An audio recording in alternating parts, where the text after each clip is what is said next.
Estamos celebrando un triunfo que es el triunfo de Chile. Y hemos demostrado al mundo cuán democrático es esta nación y que no necesita que nadie nos venga a dar enseñanza con la lección que le damos.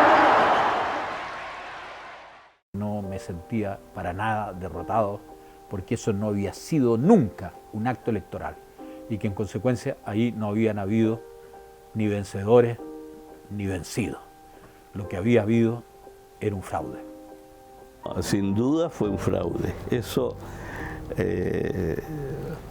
creo que es indispensable mantenerlo, recalcarlo. Efectivamente no cumplió con ninguna condición mínima, ni de libertad de expresión, ni de transparencia sobre el proceso mismo electoral, que podríamos decir que es un plebiscito transparente. Yo les puedo asegurar que la gente en Chile esperaba una nueva constitución. Yo llamo a plebiscito, yo defino mi alternativa y la de mi oposición, yo y el caos. Yo los ordeno a ustedes que voten en las mesas que yo digo, donde tengo los funcionarios míos controlando esas mesas y yo cuento los votos. Eso no es un plebiscito, eso es un fraude.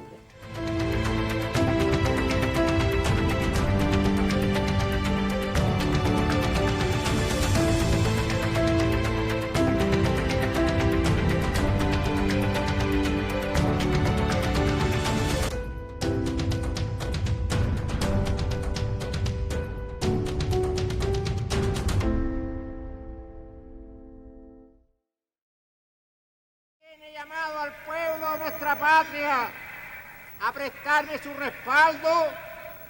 No lo he realizado con propósitos personalistas.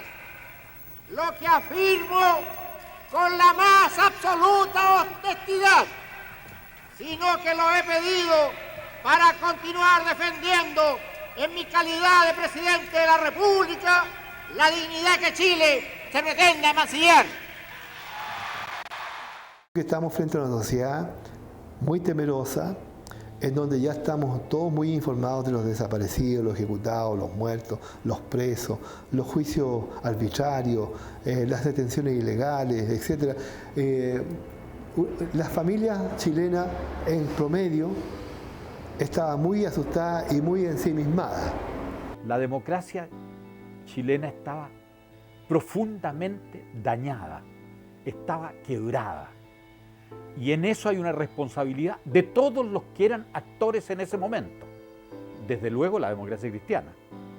Pero aquí hubo una irresponsabilidad de quienes hicieron imposible cualquier acuerdo. Una izquierda que creía en la vía armada. Una mitomanía armada de gente que dijo que tenía armas, que estaba en condiciones de derrotar a los militares y que llegado la hora se mostraron como unos provocadores que no tenían nada con lo cual luchar. ¡Qué ficción tan absurda! ¿Qué país del mundo puede ser retrotraído años atrás? ¿Van a resucitar los muertos y los desaparecidos? En general, los testimonios que hay respecto del plebiscito es que hay gente que salió a protestar, que salía a la calle a rayar en contra de Pinochet y era reprimida. Entonces, los registros que existen son los que existen en la Vicaría de la Solidaridad y lo que hablan ahí es detenciones ilegales, lo que hablan es que hubo intentos de manifestaciones, por ejemplo, en el Paseo Ahumada, hay historias en distintas partes del país y que eran reprimidos y que generó arrestos y en algunos casos represión de los sistemas de inteligencia. Bueno, a uno lo vigilaban, o sea, en el caso de nosotros, en la familia, era toda vigilada. Ahí bajó así la intensidad, sin perjuicio de que sí hubieron desaparecidos. Por ejemplo, en las protestas yo me recuerdo que morían, cada protesta morían 20 o 30 personas. Siempre hubo un elemento que es muy complejo. La libertad de uno está muy limitada cuando hay toque de queda, cuando hay patrullas militares en la calle y como fuimos enterándonos de a poco, pero siempre supimos que había violaciones a los derechos humanos, detenciones, tortura, asesinatos y eventualmente expulsiones. Entonces, en ese clima obviamente no era un clima normal donde uno pudiera tomar una decisión libremente. Pinochet, por una parte, estaba presionado internacionalmente por sacar rápido algún tipo de legitimación del propio régimen respecto del sistema internacional, y en segundo lugar también quería hacerlo rápido porque no quería darle el espacio a la oposición para que pudiera enfrentarlo en un plebiscito. Es poco tiempo, pero la verdad es que ustedes creen que el votante común, el hombre de a pie, nosotros, los demás personas, las personas de a pie, que votan en un plebiscito, se dan el tiempo suficiente para estudiar en profundidad lo que van a votar, para estudiar en profundidad lo que es una constitución política, para estudiar en profundidad cuáles son los alcances y cuáles serían las mejores fórmulas para hacer una buena... Eso no. Eso déjase a los profesores, como yo soy profesor de Derecho Constitucional, o a los especialistas. La gente va y vota más bien por ideas globales de carácter personal o político. Entonces, en el caso del gobierno militar, era un tiempo suficiente. Por una parte, el plebiscito lo que hizo fue no solamente votar sí o no a la Constitución, sino que también al votar por la Constitución, lo que la ciudadanía estaba votando era que la dictadura se mantuviera 8 años, hasta el nuevo plebiscito en el año 88.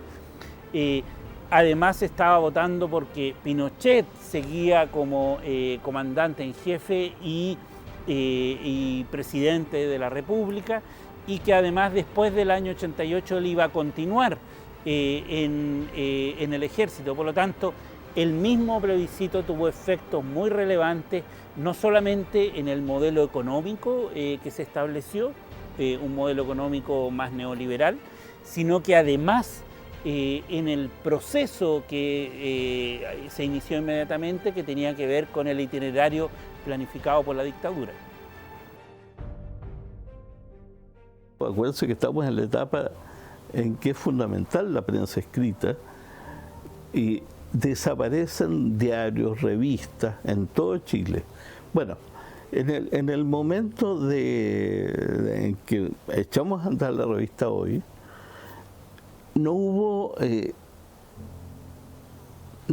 problemas directos, pero tuvimos censuras, tuvimos momentos de advertencia, hubo momentos en que no podíamos estar en algunas fuentes informativas. En el año 80 el gobierno militar tenía amplio predominio en los medios de comunicación, y los que habían eran alternativos, podríamos decir, porque el gobierno militar controlaba la televisión, todas las estaciones de televisión, pero había libertad para fundar, por ejemplo, revistas de política, y de hecho durante el gobierno militar, sobre todo a partir de los años 80, eran más las revistas contra el gobierno que las revistas favorables al gobierno. Nosotros, los demócratas cristianos, dirigimos la oposición a ese plebiscito, lo que no era extraño porque para nosotros hacer política podríamos pagar con el exilio, lo podíamos pagar con la expulsión de las universidades, pero no lo pagábamos con la vida. Los socialistas si hacían política y los comunistas si hacían política lo pagaban con la vida. Hubo muchas formas de articulación, ¿eh? Obviamente que los partidos políticos estaban proscritos, no existían legalmente, no tenían sede, no tenían radios, diarios, nada. Pero existían las redes clandestinas, ¿no? Todos los partidos, de alguna manera, estaban presentes. Lo que pasa es que en esa reunión, que éramos unos 200 o 300, yo siempre he quedado muy agradecido del dueño del restaurante porque nosotros no teníamos, nadie nos prestaba lugar. Fuimos y en esa ocasión don Eduardo Frei dio a conocer las bases de la campaña.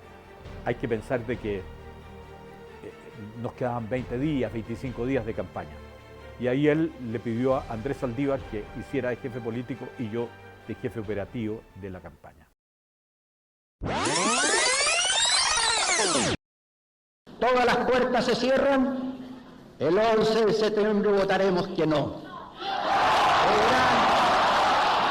Podrán imponer los resultados, pero tal como dijo un día un gran chileno, refiriéndose a quien ocupaba el gobierno, usted puede hacer todo lo que quiera y como lo quiera, para eso tiene la fuerza, pero lo que no podrá hacer es inspirar confianza. Lo propio. Ese 27 de agosto, en el único acto que permitió la dictadura, fue Eduardo Frei Montalva el que hizo el discurso principal a nombre de la oposición, y en ese discurso él llama a establecer una asamblea constituyente y llama a permitir un proceso de transición rápido de la dictadura. Yo estuve en el Caupolicán, me di cuenta que se había abierto la puerta para la construcción de una gran oposición al régimen militar, ¿no?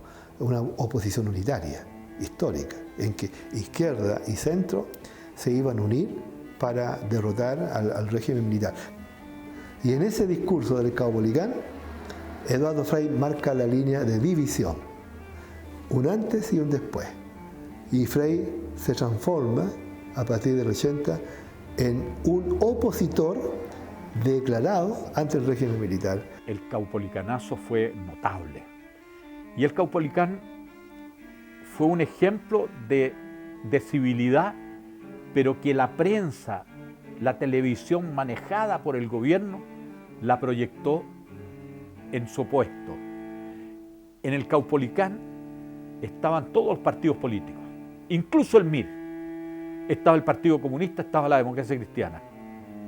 Nosotros hicimos una negociación con los partidos de que nos íbamos a aportar en esa materia como un ejemplo de civilidad, y lo hicimos.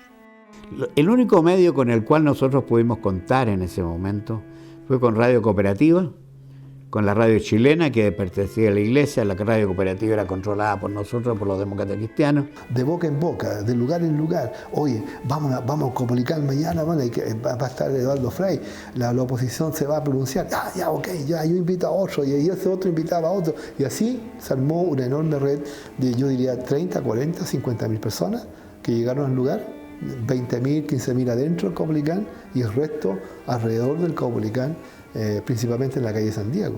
Hicimos volantes casi en forma casera, la gente que salió a distribuirlo, la gran mayoría de ella fue detenida y fue reprimida. Es decir, se hizo en base a un gran esfuerzo, como ustedes bien dicen, sin redes sociales, como hoy día uno puede convocar a mucha gente a un acto determinado. Porque nosotros pensábamos que no iba a llegar mucha gente, porque por el temor a la represión, al ser visto, al que te saquen fotos, la CNI, etc., pensábamos que iba a ser un acto muy modesto, ¿no? Pero igual así creíamos que, aunque fuera modesto, la simbología era muy importante. Fue una noche maravillosa porque la gente volvía, no cupo en el Caupolicán, volvía en el metro cantando consignas que en ese momento eran actos de coraje. Iba a caer, en fin. Esa noche fue una noche maravillosa. Fue yo diría una epopeya democrática que está inscrita dentro de las cosas que puede hacer un pueblo cuando tiene convicción de que está sufriendo una dictadura que no podía soportar. Cuando uno tiene al país silenciado, cuando unos solo son los que pueden hacer campaña, cuando tienen la televisión y la prensa, cuando tienen las mesas y hacen ellos los escrutinios, eso es lo que el pueblo no puede aceptar. La Constitución comenzó a estudiarse en octubre del año 73 y se terminó de estudiar 6 años después. 6 años de estudio para elaborar una Constitución política no es exagerado, porque es un tema que en lo jurídico y técnico es muy complejo. El proceso de la dictadura primero fue un grupo pequeño, no más de 10, 12 personas, más los asesores que trabajaron en ese proceso en la Comisión Ortúzar. Segundo fue no transparente, o sea, estuvieron 8 años, pero nunca develaron las actas de discusión que tuvieron. Tercero, fue un proceso que además estuvo filtrado por el régimen militar y por particularmente la Junta de Gobierno.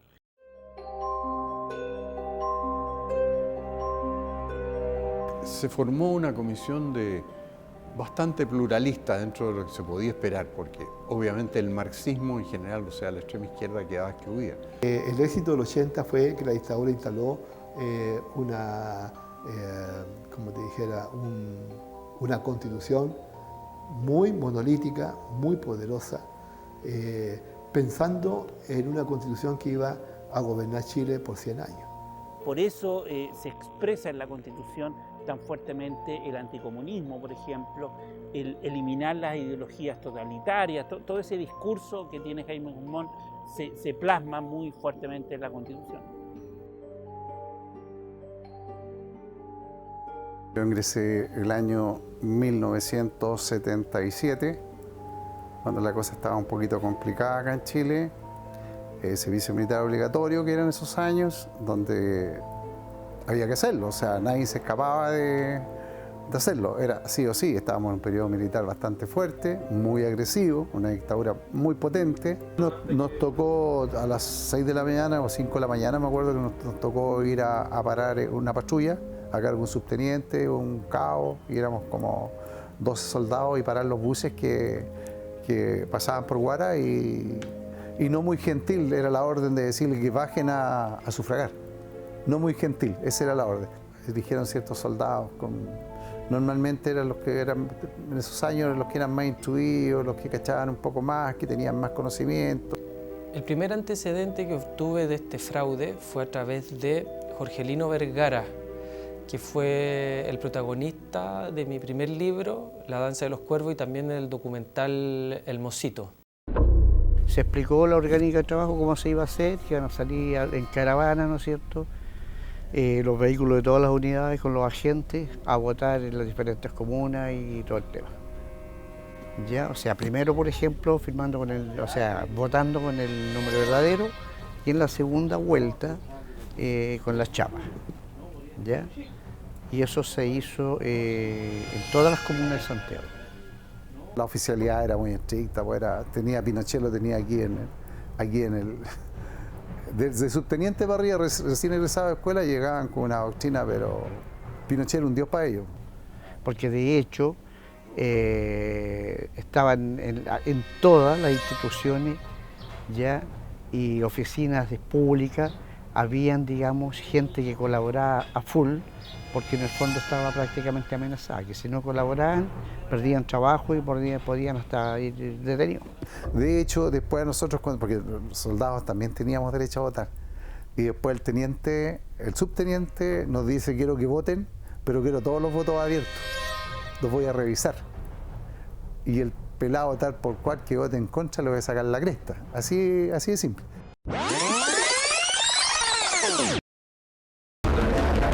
Estamos en 1980, el año más importante para la institucionalidad del régimen militar.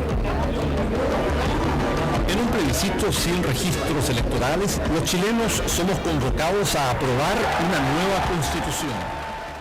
Bueno, ese día, como de costumbre, yo me levanté temprano, me preocupé de preparar el desayuno a los oficiales, y posteriormente me dirigí al tema de hacer los aseos en la oficina, y hasta estaba en eso cuando ya dijeron ya, en 5 o 10 minutos salimos todos.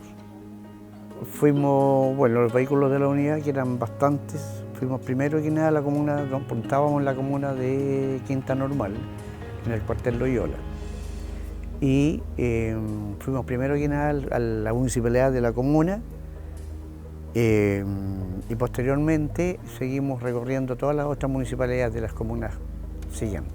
Había que votar donde uno estuviera. Donde te pillaba la noche, al otro día tú ibas y votabas. Con una patrulla militar nos tocó parar buses a la altura de Guara, que venían de Arica o iban hacia Arica, y nosotros tenían que bajar a las urnas a dar su voto, dijéramos, a su expresión.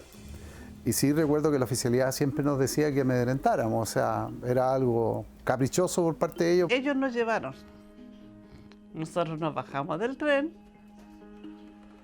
nos subimos al auto y nos llevaron al lugar de votación, sin siquiera sacarlo el equipaje.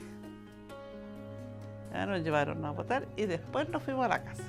Iba uno porque era un oficial en primer lugar como guía, ¿no es cierto?, en qué fila debíamos colocarnos, con los 2 carnets en mano, y también me di cuenta que la persona que lo recepcionaba exclusivamente a los de la CNI era una persona que estaba clara quiénes éramos y que íbamos a votar 2 veces. Bueno, esa persona que estaba en esa mesa, ¿no es cierto?, le pasamos los 2 carnets juntos, nos pasaban los 2 votos, lo marcábamos, lo echamos a la urna, lo entregaban los carnets y íbamos saliendo inmediatamente.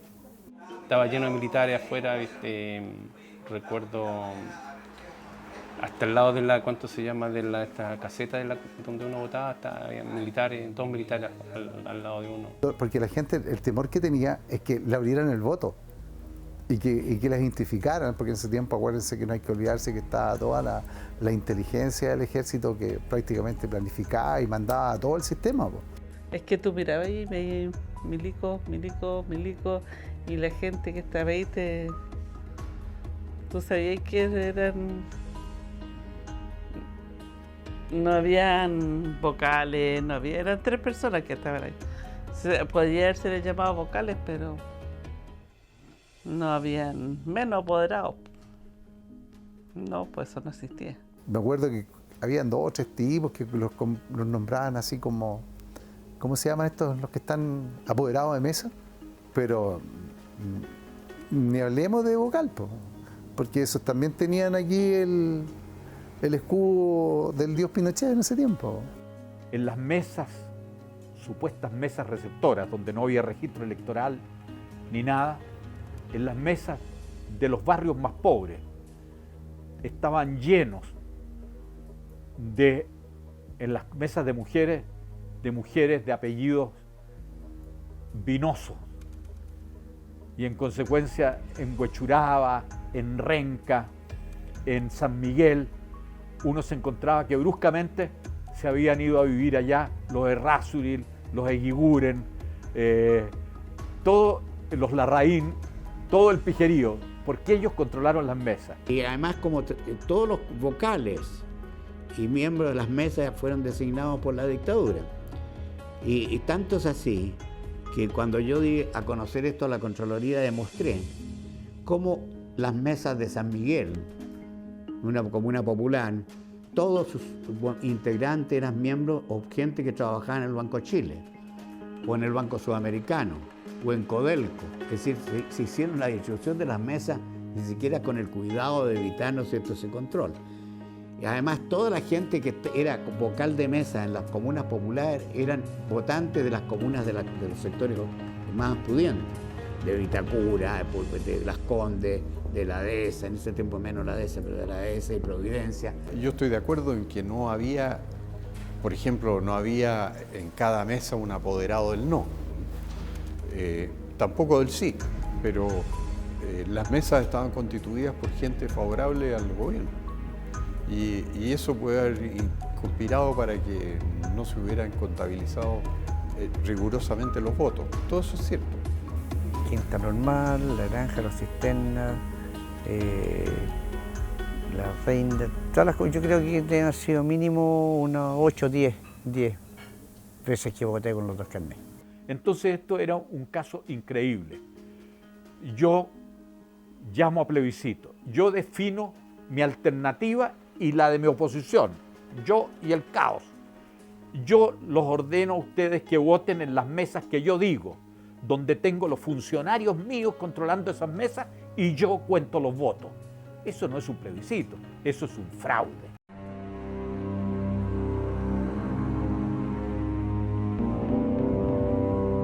Todo el sistema de contabilidad fue organizado y sistematizado por la propia dictadura, por lo tanto no hay transparencia respecto del tema. No se permitieron observadores internacionales en ese plebiscito que a diferencia del año 88 que sí se permitieron. En ese tiempo Genaro Arriagada él organizó un registro con informantes que eran básicamente anónimos, que fueron a los lugares de votación, y lo que registraron ellos fue primero adulteración de resultados, no coincidía el número de votos con el número de con el registro total de gente que, o sea, el conteo de votos y el número de votos no calzaba. Había también registro de gente de la CNI que fue a votar en varios locales de votación porque la tinta era muy fácil de borrar. Por lo tanto, efectivamente no cumplió con ninguna condición mínima, ni de libertad de expresión, ni de transparencia sobre el proceso mismo electoral, que podríamos decir que es un plebiscito transparente.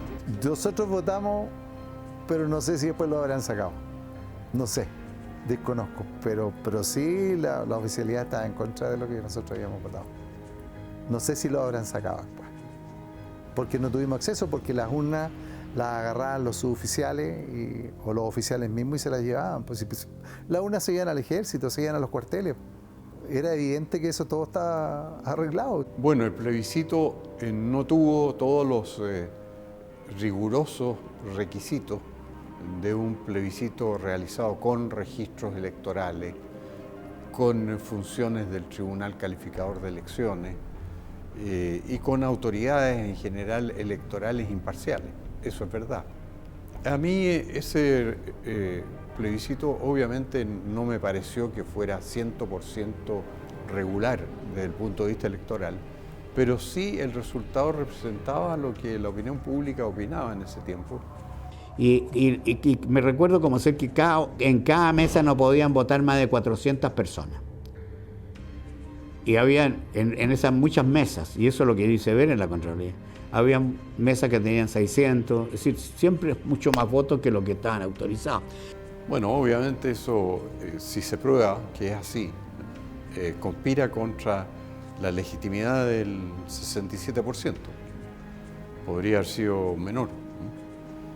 Pero no sabía, es primera vez que oigo que se hubiera aprobado eso. Obviamente si fue así, estuvo mal. Yo creo que no se puede pretender decir que fue una votación rigurosamente vigilada. No hay registros previos.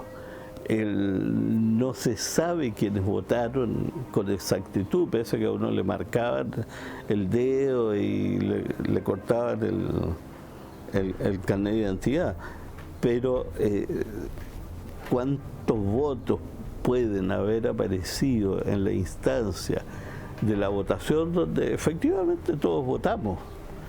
Pero, y espero que esos votos se hayan contado, pero cuando llegan las cifras definitivas vía Ministerio del Interior, no sabemos qué se pudo haber agregado, porque en determinadas comunas hay pero unas votaciones enormes, incluso vota más gente de la que vive ahí. Pero como era todo muy elástico, tampoco se podía reclamar. Pero que fue un fraude, por supuesto que fue un fraude. Fue 100% chanta. Porque de lo contrario, si no hubiese sido así, ya esa fecha habría ganado el no, en el primer plebiscito. Habría ganado el no porque ya la gente ya estaba... Había mucha gente que ya estaba clara con el tema, porque la gente vivía atemorizada, entonces la gente ya no quería seguir viviendo en esas condiciones. Fue un fraude en todo sentido, es decir, yo creo que los fraudes más brutales que se pueden haber visto en la historia, y que bueno, quedó ahí. Ojalá que algún día, ¿no es cierto?, la gente tenga mayor acceso a ese tipo de información.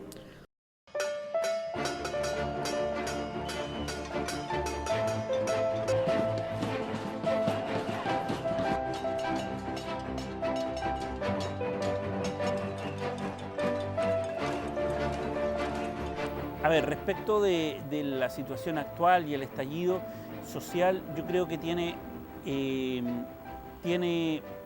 factores de corto plazo, todo lo que tiene que ver con las demandas sociales anheladas por la ciudadanía, el tema pensión, el tema salario, las injusticias, todo lo que tiene que ver con el problema asociado a los privilegios de la élite que fueron muy molestos para la ciudadanía y que generan mucha rabia respecto de los privilegios. Los mejores 30 años de la historia de Chile, en todo sentido, los ha posibilitado la Constitución del 80.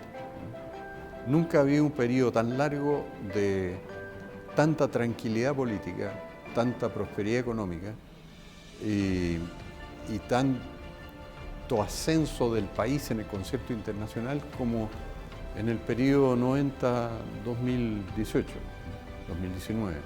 Cuando algo funciona bien no hay que arreglarlo. Eso es un principio básico de la vida diaria. Si algo está funcionando bien, no lo arregle. Y yo soy partidario de eso. Creo que está funcionando todo muy bien y que no había que meterle mano a la Constitución. Yo creo que es absolutamente necesaria una nueva Constitución. No puede ser que la Constitución con la cual nosotros estamos viviendo acá en Chile se haya hecho a punta de metralla, desapariciones, tortura, expatriaciones, etcétera, en el fondo del terror de los ciudadanos. Emergió esta demanda de la necesidad de poder hacer una nueva Constitución y yo creo que eso refleja lo que yo creo que es el espíritu de lo que el país quiere y hay que afrontarlo de la forma como corresponde y con seriedad. Chile no se construyó en la opresión, sino que en la libertad. La espina dorsal de lo que fuimos ha sido un Estado de Derecho, la democracia, que funcionaron hasta cuando este país estuvo en guerra. Los partidos políticos y los gobiernos civiles fueron expresión del sentir nacional. Esa conciencia seguirá creciendo después del 11 y su marcha profunda nadie podrá detenerla. Y lo que ha ocurrido hoy, cuando ustedes han llegado hasta aquí, es que esa conciencia nadie la podrá aplastar. Tengamos valor, fe, esperanza en Chile. Gracias.